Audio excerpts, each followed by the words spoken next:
So today I'm going to talk about 8 bonus items that you can give to a seller to sweeten the deal, add more value, and make more money. Before I jump in today's show, if you have not been to nextlevelwholesaling.com, you got to go there and check out the Next Level Wholesaling Assessment. This actually is a phenomenal tool if you want to make more money in your business, if you want to do bigger deals, you want more time, and you basically want a business that's going to throw off cash month after month after month after month. Go ahead and take that assessment. My mentor helped it create it for me, and I am going to create it for you. So go there, take the assessment, totally free. And let me know your score, by the way. Hit me up on Instagram at Todd Toback and let me know what you learned. So today I'm going to talk about these 8 things that you can use to sweeten the deal. Why do we want to sweeten the deal? Because we want to do bigger deals. We want to do better deals, and we want to do more of those. More, bigger, better deals, which is going to lead to a bigger bank account and more time and freedom in your life. So I got to tell you, in this business, I hear a lot of the same, right? We'll buy your house and we'll buy it as is and we'll close fast and we'll pay all the commissions and closing cost, yada, yada, yada, yada, yada. Do you know how many postcards or ringless voicemails or text people get? And I get it. That's part of the business. In any good business, you are going to have competition. Your job, though, is to decide how you are going to differentiate yourself. You must be better. And it doesn't need to be a lot better, okay? Just be a little bit better every single day. And over time, that chasm, that gap is going to be large, and your sellers are going to see it. So I'm going to give you 8 simple things that you could use right now. And some of these you may already do. So if you're like, Todd, I already know this. What I want you to do is have an open mind and be careful on how you phrase this, how you communicate. Don't assume that your sellers know what you can do, because part of your advantages, part of the way that you can sweeten the deal is to communicate how they will benefit from this deal, to get the splinter that they have on their brain and just pluck it out. All right, so that is part of this. So number one of the things that we do to sweeten the deal, we have a lot of sellers who want to move out of their property. Maybe someone passed away and they need a new start. Maybe they're moving out of state, or maybe they just want to upsize or downsize, or there is a divorce. If your seller needs a new place to live, that is a splinter in their brain. And so what you want to have on your team is a good real estate broker, someone who's not going to interfere with your purchase contract, but can help your seller find their next place to live.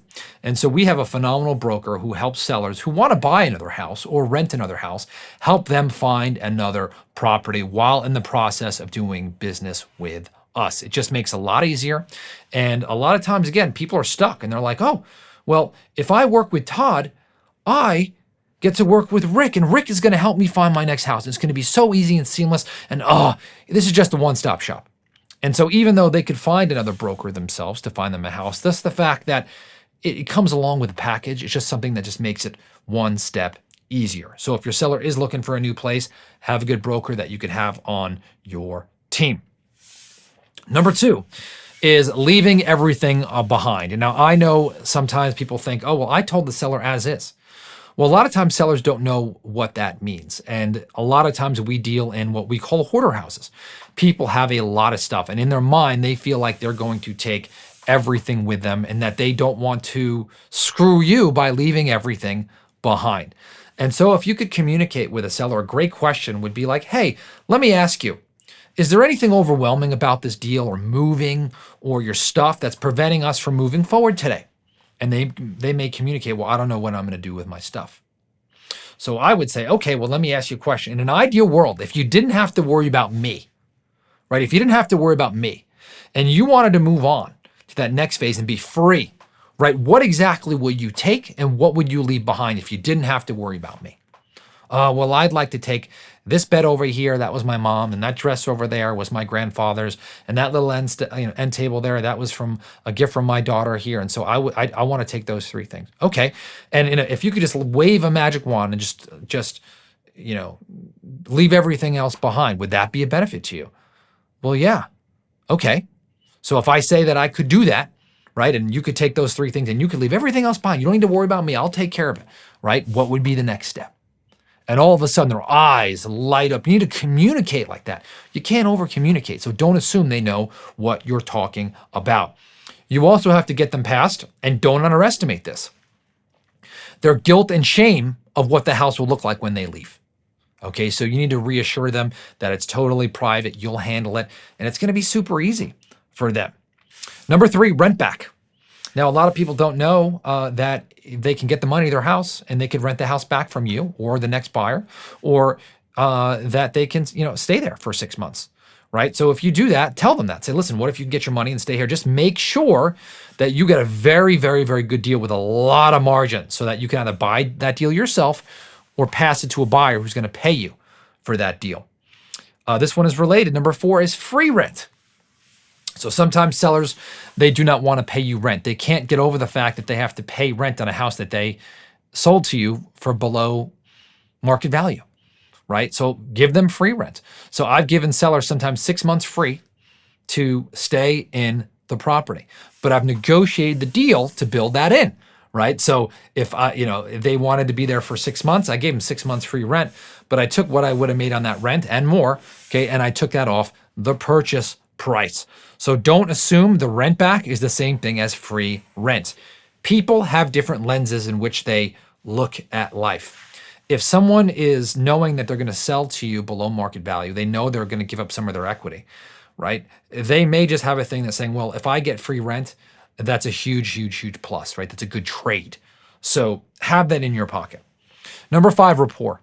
Okay, really, really, really have good rapport. This is a huge separating factor. And what I mean by that is, did you stay in a seller's house for 3.5, 4 hours if you had to?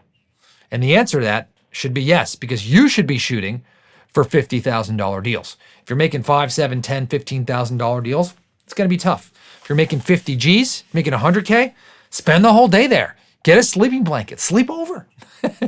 Make it happen, make a friend. They should know, like, and trust you, because guess what?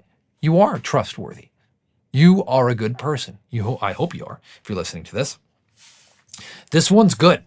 A lot of people don't talk about this, but I say, hey, would you like a 48-hour close? If I could give you, if I could close in 48 hours, you could have the money in your hands in 48 hours, right? Would you be willing to take $30,000 off the price? Now, 1 out of 10 will say no, but 1 out of 10 will say yes. So you always want to have money lined up. You want to have joint venture partners. You want to have private money lenders, which you should be able to get that money between 7 and 10% a year. Okay, that's a whole nother conversation. Or really, really good buyers that can close within 48 hours. By the way, you want to have a title company that can make that happen. Most can't. Your strategic advantage is that you're going to find one that can make that happen. Okay, so have that in your arsenal.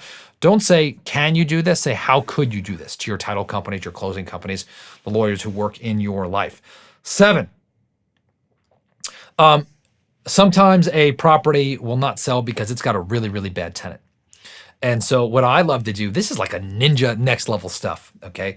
Let's say that most of your buyers are scared because of the tenant who's in the property. And let's say that you've got a good $40,000 deal, but nobody wants to take it. What I would say is, instead of negotiating a $50,000 discount with the seller, right? And let's say they won't go down in price, say, Mr. Seller, what if I could give you, by the way, you still have to buy at a good margin, but what if I could give me my number here, but you let me negotiate with the tenant beforehand on their exit? Is that okay? And most likely they're going to say yes. You then negotiate with the tenant and say, look, if I give you 10K to move out, okay, will you move out? Give them, if you're making 40, give them 10,000 of your profit, okay? Or if you're making 45, give them 10,000 if 35,000 is your minimum. And make that happen. Negotiate that beforehand. That way you've got a more sellable contract. You got good cash for keys. You still have a good deal from your seller, but you don't need to go further. Okay, hopefully you can do both, but that's an option for you. And number 8, which is my personal favorite, handle probate. A lot of times sellers are buyers, no sellers, excuse me, heirs inherited property, or they are in line to inherited property, and they're squabbling on who will pay for the probate process or who's going to handle it, or it's complicated. You need a good probate attorney who can get your deals to the finish line, who can get your deals out of probate, okay, and basically to a place where your sellers can sell to you. Get them on your team and get somebody who will be paid out of escrow, out of closing. Work with the sellers, walk them take them by the hand, have them close the deals, and that is a huge, huge benefit. Most wholesalers out there are saying, okay, get it through probate and then I'll buy it. No, take it through probate, do the process, okay, and you are going to profit in the process. Just make sure it is a big, fat, juicy deal before you get into that. It's going to be worth it. There's going to be some work, but I got to tell you, if bigger problems, okay, bigger checks. So as a refresher, number one, let sellers know they could leave everything behind. I'm talking the emotional concept. It's okay. They're not hurting you. The neighbors aren't going to see it. Also, have a good agent that you can refer your sellers to. That may be if they need a new place to live. That's not right for everybody. But 3, allow people to rent back. Number 4, allow people to stay there for free when necessary. Number 5, build a really, really, really good rapport. Stay there a long time. Make a friend. People want to trust you. Allow them to. Invest in them. It's okay. 3 hours isn't going to kill your time if you're making $50,000 a deal. 6, have the ability to close in 48 hours for an additional discount. Most sellers will say no. 1 out of 10 will say yes. That will make a big difference. Let the seller, or have the seller let you negotiate with a tenant for cash for keys before you close. Offer the seller a piece of your deal to walk out, right? Or cash for keys, I'd call it. And number 8, and my favorite, handle probate for your sellers. Find a good probate attorney. Take the sellers through probate. Just make sure you get a big, fat, juicy deal and that your lawyer gets paid on the back end when the property sells, and you will make a heck of a lot of money. So I hope you enjoyed today's show. Make sure you head over to nextlevelwholesaling.com. Take that assessment, and I will talk to you on the next episode.